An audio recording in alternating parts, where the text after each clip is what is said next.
नमस्कार। क्लास 8 के बच्चों को ऑनलाइन क्लास में स्वागत है। अभी मैं क्लास 8 के बच्चों को पाठ 2 लाख की चूड़ियाँ पर प्रकाश डाल रहा हूँ।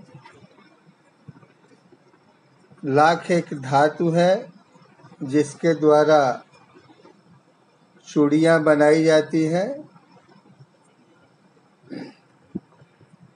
लाख को आग पर गर्म करके पिघलाया जा सकता है, लचीला बनाया जा सकता है। जिस टाइप से उसको मोड़ना चाहें आप मोड़ सकते हैं। यह आपके कारीगरी पर डिपेंड करता है। अब मैं देखिए एक एक पैराग्राफ को पढ़कर समझा रहा हूँ। सारे गांव में बदलू मुझसे सबसे अच्छा आदमी लगता था, क्योंकि वह मुझे सुंदर सुंदर लाख की गोलियां बनाकर देता था। मुझे अपने मामा के गांव जाने का सबसे बड़ा चाव यही था कि जब मैं वहां से लौटता था तो मेरे पास ढेर सारी गोलियां होती, रंग बिरंगी गोलियां जो किसी भी बच्चे का मन मोह ले। लेखक अपने मामा के गांव गया है। लेखक को अपना मामा का गांव प्रिय है। प्राय सभी बच्चों को अपने मामा का गांव प्रिय होता है, क्योंकि जो मामा के गांव में प्रेम और स्नेह मिलता है अन्यत्र नहीं मिलता। ये सब माँ का आशीर्वाद उसमें जुड़ा हुआ रहता है, जिससे लोग स्नेह से लाभान्वित होते हैं। लेखक भी मामा के गांव गया है। वहाँ गांव में सबसे बढ़िया आदमी बदलू लगता है, क्योंकि बदलू उसे लाह की कुछ गोलियां बना कर दे देता था। लाख की गोलियां लेखक को बहुत प्रिय था, इसलिए बड़ी चाव से लेखक मामा के यहाँ जाया करते थे। वैसे तो मेरे मामा के गांव का होने के कारण मुझे बदलू को बदलू मामा कहना चाहिए था, परंतु मैं उसे बदलू मामा न कहकर बदलू काका कहा करता था, जैसा कि गांव के सभी बच्चे उसे कहा करते थे। बदलू का मकान कुछ ऊंचे पर बना था। मकान के सामने बड़ा सा सहन था, जिसमें एक पुराना नीम का वृक्ष लगा था। उसी के नीचे बैठकर बदलू अपना काम किया करता था। बगल में भट्ठी दहकती रहती, जिसमें वह लाख पिघलाया करता। सामने एक लकड़ी की चौखट पड़ी रहती, जिस पर लाख के मुलायम होने पर वह उसे सलाख के समान पतला करके चूड़ी का आकार देता। पास में 4-6 विभिन्न आकार की बेलन नुमा मुंगेरियां रखी रहती, जो आगे से कुछ पतली और पीछे से मोटी होती। लाह की चूड़ी का आकार देखकर वह उन्हें मुंगेरियों पर चढ़ाकर गोल और चिकना बनाता, और तब एक एक का पूरे हाथ की चूड़ियाँ बना चुकने के पश्चात वह उन पर रंग करता। बदलू का प्रतिदिन का यही दिनचर्या था। वह प्रतिदिन लाख को पिघलाकर चूड़ियाँ बनाया करता था। लाख को पिघलाने के लिए वह भट्ठी जलाता, भट्टियों पर गरम करता, और गरम करने के बाद बेलन नुमा जो हाथ की कलाई के आकार की लकड़ी होती है, उस पर लाह को चढ़ाता और चढ़ा करके चूड़ियाँ बनाकर काट करके नीचे एक पटरी रखी हुई है उस पर वह गिराता। फिर बारी बारी से बेलन में लगाकर चूड़ियों को चौड़ा करता, उसका सही आकार देता और जब चूड़ियाँ तैयार होती तो उसको वह रंगीन बनाता, रंग आदि चढ़ा करके काम किया करता था। कहने का मतलब लाख की चूड़ियाँ बनाने का प्रतिदिन का दिनचर्या था बदलू का। वह चूड़ियाँ बनाने में भट्ठी का सहयोग लेता, भट्ठी के सहारे लाख को पिघला करके चूड़ियों का आकार दिया करता था। आगे देखिए, बदलू यह कार्य सदा ही एक मचिए पर बैठकर किया करता था जो बहुत ही पुरानी थी। बगल में ही उसका हुक्का रखा रहता जिसे वह बीच बीच में पीता रहता। गांव में मेरा दोपहर का समय अधिकतर बदलू के पास बीतता। वह मुझे लाला कहा करता और मेरे पहुंचते ही मेरे लिए तुरंत एक मछिया मंगा देता। मैं घंटों बैठे बैठे उसे इस प्रकार चूड़ियाँ बनाते देखता रहता। लगभग रोज की वह 4-6 जोड़े चूड़ियाँ बनाता। पूरा जोड़ा बना लेने पर वह उसे बेलन पर चढ़ाकर कुछ क्षण चुपचाप देखता रहता, मानो वह बेलन न होकर किसी नववधू की कलाई हो। बदलू प्रतिदिन मचिए पर बैठ करके लाख की चूड़ियाँ बनाता था और वह हुक्का भी पीता था। लाख की गोलियों के लालच में लेखक भी उसके पास पहुंच जाता और देखते रहता कि बदलू चूड़ियाँ कैसे बनाता है।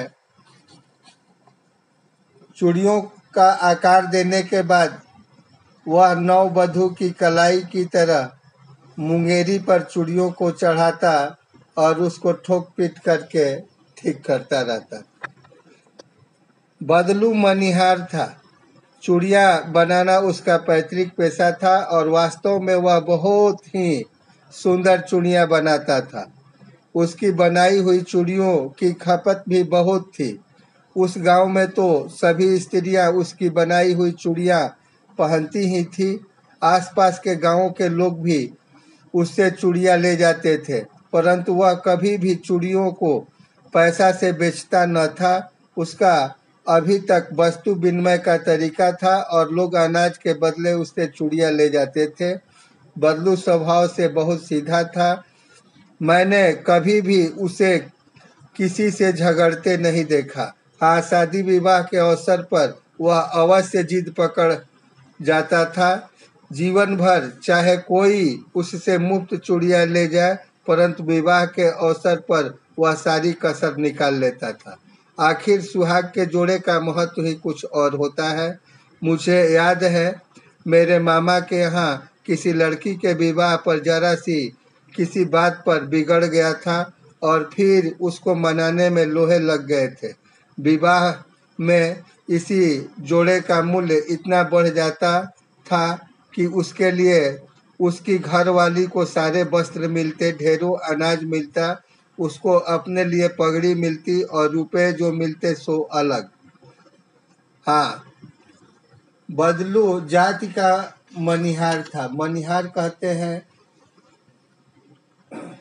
सौंदर्य प्रसाधन के जो सामान बेचते हैं, यानी श्रृंगार के जो सामान बनाते हैं बेचते हैं, उसको मनिहार बोलते हैं। श्रृंगार के जितने सामान हैं बेचने वाले व्यक्ति को मनिहार कहा जाता है। चूड़ियाँ भी सुहाग का चीज है, औरतों का श्रृंगार है। इसलिए मनिहार लोगों का ये पैतृक पेशा था। पैतृक मतलब जो वंशानुगत चला आता है। उसके कहने का मतलब पिता भी इसी व्यवसाय में थे, वे भी लाख की चूड़ियां बनाया करते थे। और एक खास बात यह है कि वह चूड़ी किसी को पैसे से नहीं देता। लोग अनाज देते, उसके बदले में चूड़ी ले जाते। उस वस्तु विनिमय का तरीका उसका कुछ अलग था। और कोई व्यक्ति पैसा दे या न दे, अगर चूड़ी ले लेता था तो उसे दे देता था, और वो ज्यादा जिद नहीं करता था। लेकिन किसी के यहाँ शादी विवाह लग जाए तो पहले जो कम या अधिक अनाज या कोई वस्तु देकर चूड़ियां ले जाते, और शादी विवाह के मौके पर वह उन लोगों का तलाश करते रहता, अपने ध्यान पर रखता, और उनसे मुंह मांगा चीजों को लेता। अपनी औरत के लिए सारे वस्त्र, ढेरों अनाज, अपने लिए पगड़ी और रुपए पैसे भी मिलते। देहात में ये लाख की चूड़ियां श्रृंगार के चीज होते हैं, और ये शुभ होते हैं। ये संस्कार से जुड़े हुए रहते हैं। इसलिए लोग कितना भी चीज देकर उसको लेना अच्छा समझते हैं। प्रायः घरों में लाख की चूड़ियों के जोड़े जाते हैं, और बदलू को उसके बदले बहुत सारे चीज मिलते हैं। आगे देखिए, यदि संसार में बदलू को किसी बात से चिढ़ थी तो वह थी कांच की चूड़ियां से। यदि किसी भी स्त्री के हाथों में उसे कांच की चूड़ियां दिख जाती तो वह अंदर ही अंदर कुढ़ उठता, और कभी कभी तो दो चार बातें भी सुना देता। मुझसे तो वह घंटों बात किया करता। कभी मेरी पढ़ाई के बारे में पूछता, कभी मेरे घर के बारे में, और कभी यूं ही शहर के जीवन के बारे में। मैं उससे कहता कि शहर में सब कांच की चूड़ियां पहनते हैं, तो वह उत्तर देता, शहर की बात और है लाला, वहाँ तो सभी कुछ होता है। वहाँ तो औरतें अपने मर्द का हाथ पकड़कर सड़कों पर घूमती भी है, और फिर उनकी कलाइयाँ नाजुक होती है ना। लाख की चूड़ियां पहने तो मोच न आ जाए। कहने का मतलब, लेखक यदि कुछ कहता तो बदलू उस पर कटाक्ष करता। लेखक भी कटाक्ष करते और बदलू भी कटाक्ष करते। यदि संसार में बदलू को किसी बात से चिढ़ थी तो कांच की चूड़ियां। आधुनिक युग, कांच की चूड़ियां आधुनिक युग का प्रतीक है। आधुनिक युग में कांच की चूड़ियां आ गई है, जिसको बदलू देखना नहीं चाहता। और लाख की चूड़ियां तो ग्रामोद्योग में आती है, लेकिन कांच की चूड़ियां मशीनरी युग की है। इसलिए आज के युग की चूड़ियों को देखकर बदलू कुढ़ जाता, सोचता कि ये चूड़ियां अगर सभी अपना लेंगे तो हमारे पैसे पर पानी फिर जाएगा, फिर हमारा क्या हाल होगा। इसलिए वह कांच की बात को अनसुनी कर देता। लेखक शहरी है, और जब भी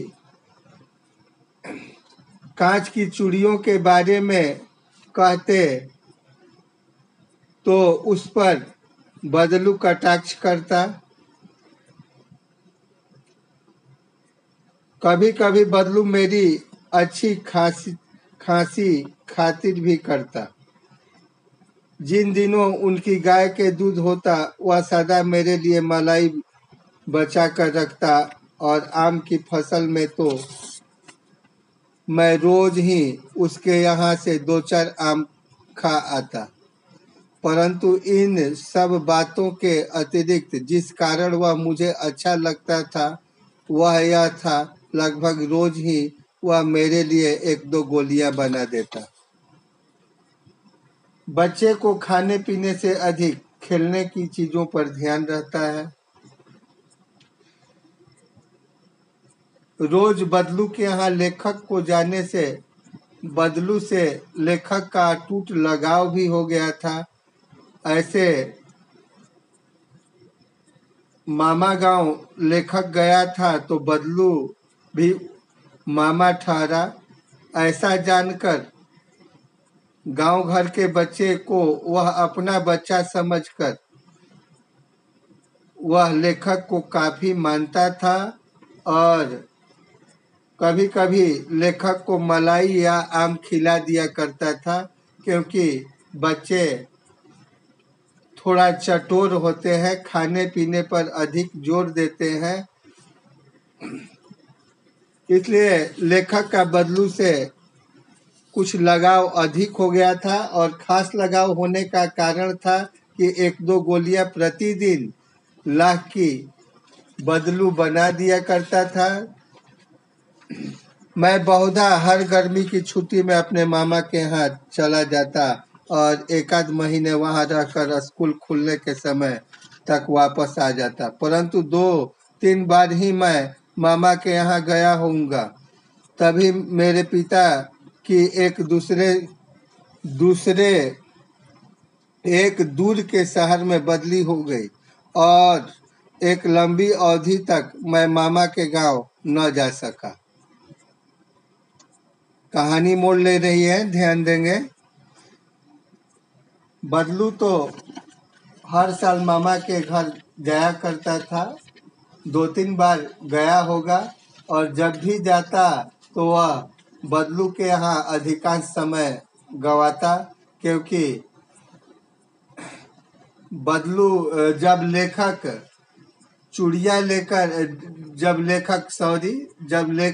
गोलियां लेकर अपने गांव जाता और उन रंग बिरंगी गोलियों को गांव के लड़के देखते तो गोलियों को अधिक पसंद करते और पूछते कि ये गोलियां तुम कहाँ से लाई हो, ऐसी गोलियां कहाँ मिलती हैं।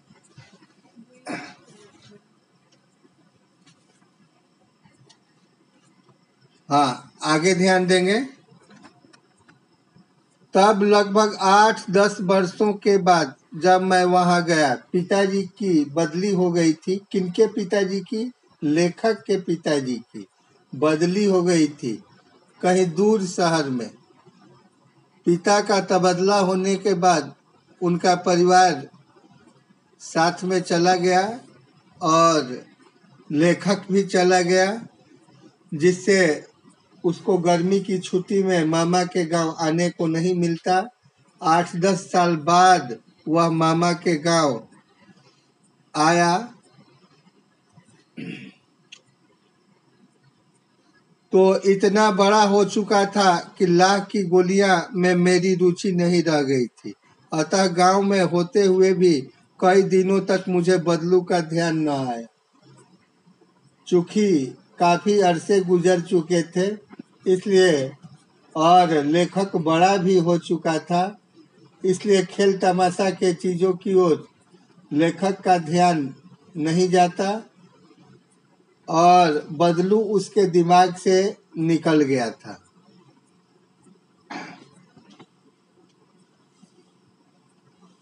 इसी बीच मैंने देखा कि गांव में लगभग सभी स्त्रियां कांच की चूड़ियां पहने हैं। बिरले ही हाथों में मैंने लाख की चूड़ियां देखी। तब एक दिन सहसा मुझे बदलू का ध्यान हो आया। बात यह हुई कि बरसात में मेरे मामा की छोटी लड़की आंगन में फिसल कर गिर पड़ी और उसके हाथ की कांच की चूड़ी टूटकर उसकी कलाई में घुस गई और उससे खून बहने लगा। मेरे मामा उस समय घर पर न थे। मुझे भी उसकी मरहम पट्टी करनी पड़ी। तभी सहसा मुझे बदलू का ध्यान हो आया और मैंने सोचा कि उसे मिल आऊं। अतः शाम को मैं घूमते घूमते उसके घर चला गया। बदलू वहीं चबूतरे पर नीम के नीचे एक खाट पर लेटा था। हाँ, जब कांच की चूड़िया का ध्यान आया तब बदलू लेखक को याद आया। तब वह बदलू से मिलने गया और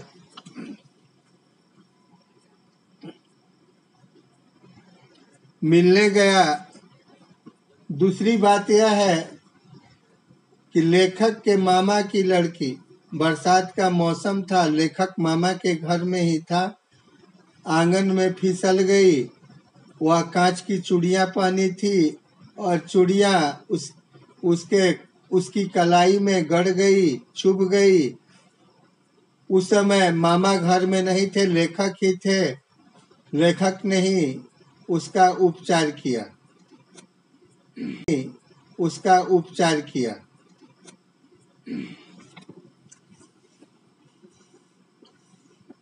तब शाम के समय वह घूमते घूमते बदलू से मिलने के लिए गया। जाकर बोला, नमस्ते बदलू काका। मैंने कहा, अर्थात लेखक ने कहा, नमस्कार किया। नमस्ते भैया। उसने मेरी नमस्ते का उत्तर दिया और उठकर खाट पर बैठ गया, परंतु उसने मुझे पहचाना नहीं और देर तक मेरी ओर निहारता रहा।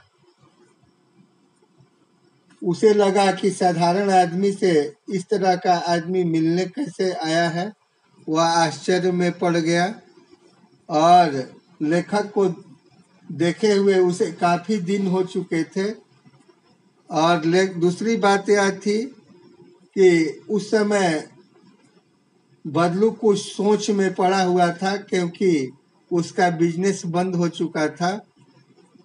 इसलिए वह लगता है किसी चीज में खोया हुआ है। वैसे सहसा खाट पर बैठ गया। बहुत कहने पर पहचाना, मैं हूँ जनार्दन काका, आपके पास से गोलियां बनवा कर ले जाता था। मैंने अपना परिचय दिया। बदलू फिर भी चुप रहा, मानो वह अपने स्मृति पटल पर अतीत के चित्र उतार रहा हो। और वह एकदम बोल पड़ा, आओ आओ लाला बैठो, बहुत दिन बाद गांव आए। तब उसे याद आया कि ये लड़का बचपन में मेरे यहाँ से लाख की गोलियां ले जाया करता था। उस समय मैं इसको बहुत मानता था और गांव में यदि कोई विशेष प्रिय इसका था तो मैं ही था। हाँ, इधर आना नहीं हो सका काका, मैंने चरपाई पर बैठते हुए उत्तर दिया। कौन? लेखक ने। कुछ देर फिर शांति रही। मैंने इधर उधर दृष्टि दौड़ाई, न तो मुझे उसकी मछिया ही नजर आई, न ही भट्टी, क्योंकि उसका बिजनेस बंद हो चुका था। इसलिए लेखक ने अपनी निगाहें दौड़ाया तो उसे कुछ नजर नहीं आया। आजकल काम नहीं करते काका? मैंने पूछा। नहीं लाला, काम तो कई साल से बंद है। मेरी बनाई हुई चूड़िया कोई पूछे तब तो गांव गांव में कांच का प्रचार हो गया है। वह कुछ देर चुप रहा, फिर बोला, मशीन युग है ना यह लाला, आजकल सब काम मशीन से होता है। खेत भी मशीन से जोते जाते हैं और फिर जो सुंदरता कांच की चूड़िया में होती है, लाख की चूड़िया में कहाँ संभव है।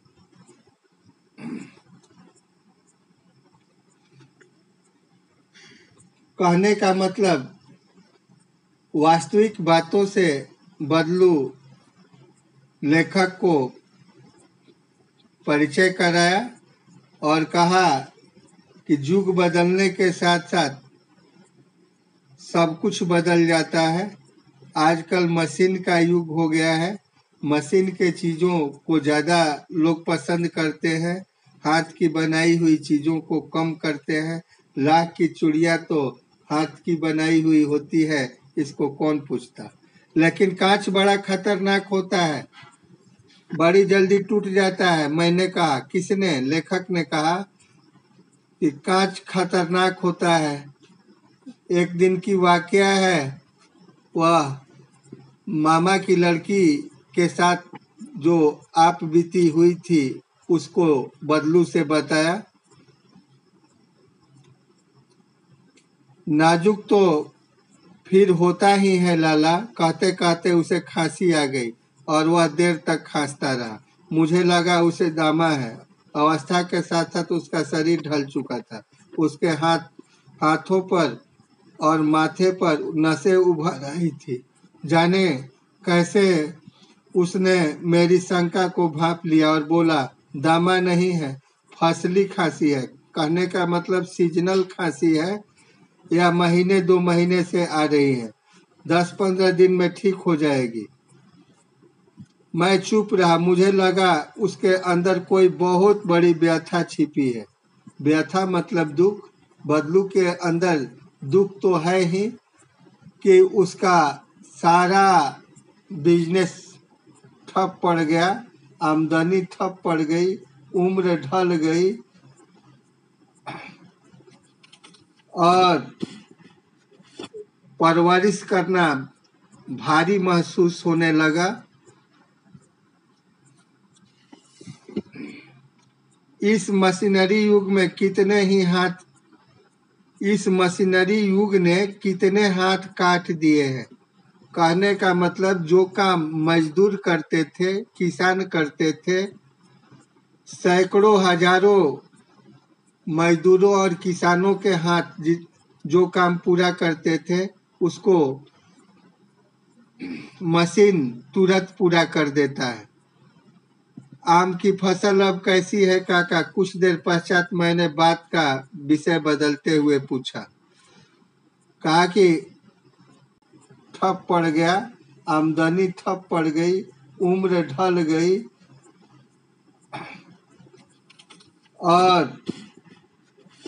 परवरिश करना भारी महसूस होने लगा। इस मशीनरी युग में कितने ही हाथ इस मशीनरी युग ने कितने हाथ काट दिए हैं।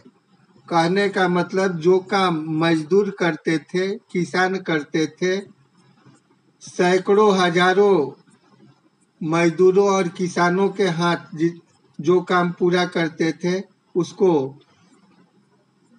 मशीन तुरंत पूरा कर देता है। आम की फसल अब कैसी है काका? कुछ देर पश्चात मैंने बात का विषय बदलते हुए पूछा। कहा कि जुग के बारे में ज्यादा नहीं पूछूंगा, नहीं तो इसको काफी तकलीफ होगी, इसलिए अब आम के बारे में पूछने लगे। अच्छी है लाला, बहुत अच्छी है, उसने लहक कर उत्तर दिया। लहक कर कहने का मतलब लेखक की बातों को सुनकर उसे ज्वलन हो रहा था, ईर्ष्या हो रही थी कि ये बुझे हुए दीप को पुनः जला रहे हैं। और अंदर अपनी बेटी की आवाज दी, अरे रजो, लला के लिए आम तो ले आ। फिर मेरी ओर मुखातिब होकर बोला, माफ करना लला, तुम्हें आम खिलाना भूल गया था। नहीं नहीं काका, आम तो इस साल बहुत खाया है। वाह वाह, इतना आम खिलाए, कैसे जाने दूंगा तुमको। मैं चुप हो गया। मुझे वे दिन याद हो आए, तब वह मेरे लिए मलाई बचा कर रखता था। पिछली बात को लेखक याद किया, जो बदलू के यहाँ अक्सर मलाई मिल जाया करता था। जब वह लाख की गोलियां लेने जाया करता था तो आम और मलाइया भी खाया करता था। गाय तो अच्छी है ना काका? मैंने पूछा। गाय कहाँ है लाला? 2 साल हुए बेच दिए, कहाँ से खिलाता। इतने में रजो उसकी बेटी अंदर से एक डलिया में ढेर से आम ले आई। यह तो बहुत है काका, इतने कहाँ खा पाऊंगा। मैंने कहा। वाह वाह, वह हंस पड़ा। शहरी ठहरे ना, मैं तुम्हारी उम्र का था तो इसके चौगुने आम एक वक्त खा जाता था। आप लोगों की बात और है ना, मैंने उत्तर दिया। अच्छा बेटी, लाला को 4-5 आम छांट कर दो, सिंदूरी वाले देना, देखो लाला कैसे हैं। इसी साल यह पेड़ तैयार हुआ है। कहने का मतलब आम खिलाकर बदलू लेखक की काफी खातिरदारी की। राजू ने 4-5 आम अंजलि में लेकर मेरी ओर बढ़ा दिए। आम देने के लिए मैंने हाथ बढ़ाया तो मेरी निगाहें एक क्षण के लिए उसके हाथों पर ठिठक गई। गोरी गोरी कलाइयों पर लाख की चूड़ियां बहुत ही फब रही थी। कहने का मतलब पुराने चीजों के शौकीन लेखक भी था, क्योंकि उसने लाख की बहुत चूड़ियों को देखा है और बहुत दिनों के बाद आज बदलू की बेटी के हाथों में उसे लाख की चूड़ियां देखने को मिली, सो उसको काफी फबती है, अच्छी लगती है।